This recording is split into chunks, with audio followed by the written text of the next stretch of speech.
Hello, Ed Fam. It's Val Lee of the Strategic Advantage. I'm back with another video. One of those, can you believe this? I'm telling you, I never cease to be amazed about these kinds of crazy things that are going on and affecting our children. What I have for you today is a news report of a former Georgia teacher who's been sentenced after catfishing students. He posted naked images of the students online and has been charged with producing and distributing child pornography. On Wednesday, a judge sentenced this guy, his name is Dindy, to 33 years in prison. Dindy taught at Washington County High School in Sandersville, Georgia, from August 2020 until his arrest, which was January 2023.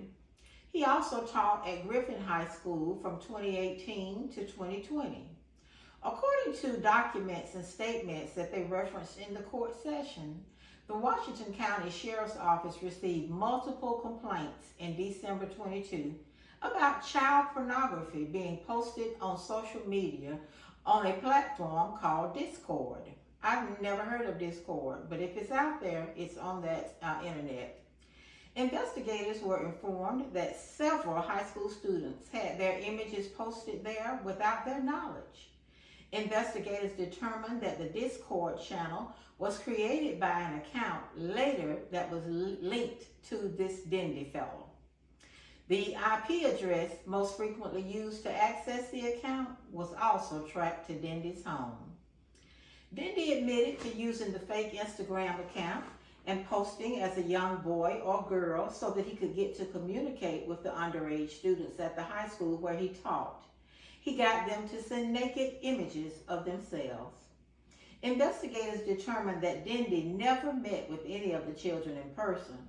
However, they report, "We are committed to holding people like Michael Allen Dindy accountable to the fullest extent of the law for monstrously preying on adolescents. In this case, he tricked the minors to send him explicit images and he uploaded them online for predators to view." Attorney Peter Leary said, "I'm thankful for our law enforcement partners who are dedicated to protecting the innocent and bringing child predators to justice." Ladies and gentlemen, I wish that this were an isolated case, but I can tell you I have actually experienced something like this in a former district where I worked. These predators will play on young people, and it's up to parents and up to us as educators and educational leaders to let them know that the kinds of things that await them out on the internet and that they need to be more mindful of protecting themselves and their images. We've got to talk to them, so this is something that counselors may want to add to their counseling talk. Now, that's not the only one I have for you today. I have another one, and it is just as terrible. A 17-year-old young man killed his 16-year-old girlfriend who was expecting his baby. The mother was notified that the daughter was dead when several kids in the neighborhood came to alert her that her daughter was in the yard. The mother sounded so pitiful on the news. She said that has been the hardest thing she's had to endure because that was her only child. Not only that, but to find out that your child is laying in the yard having been shot by someone you've had in your house, been over for holidays, etc. I mean, you never know who these young people are that's dating your children. It's so important to minister to them and let them know that they've got to be very selective of individuals with whom they bring into their close circle of influence. And we've got to work with these young ladies as it relates to teen pregnancy.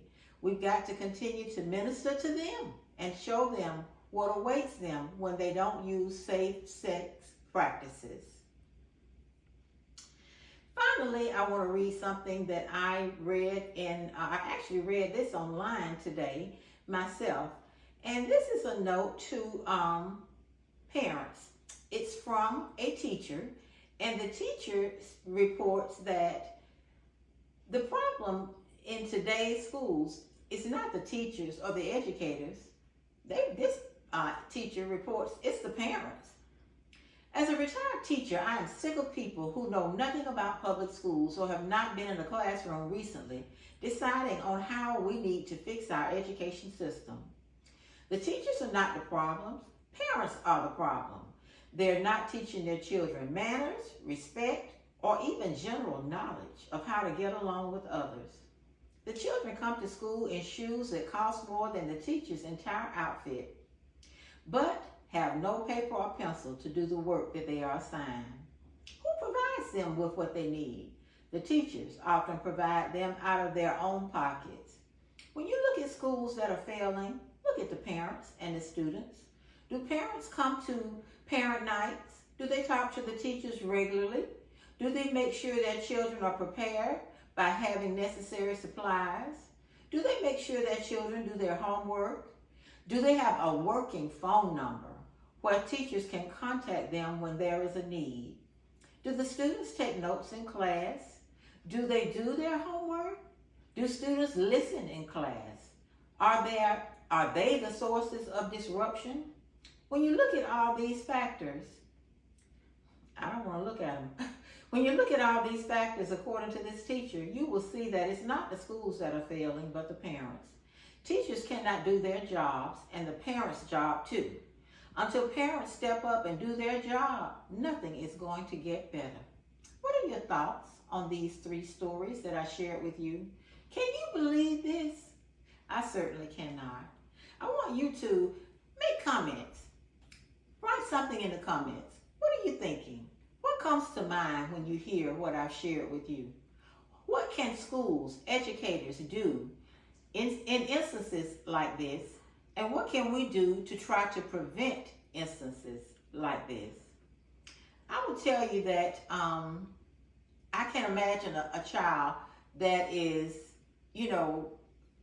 having a hard time with schooling and not having support at home, and then we expect for them to come in and do what we're asking them to do. And then we want them to respect teachers, but this is what teachers do for them in terms of, showing them on the internet. We've got to begin to talk to these young people and meet them where they are. We cannot continue to try to shield them from these things because they're out there. It is best that we tell them about them so that they can protect themselves and their person. Thank you for joining me. I appreciate you.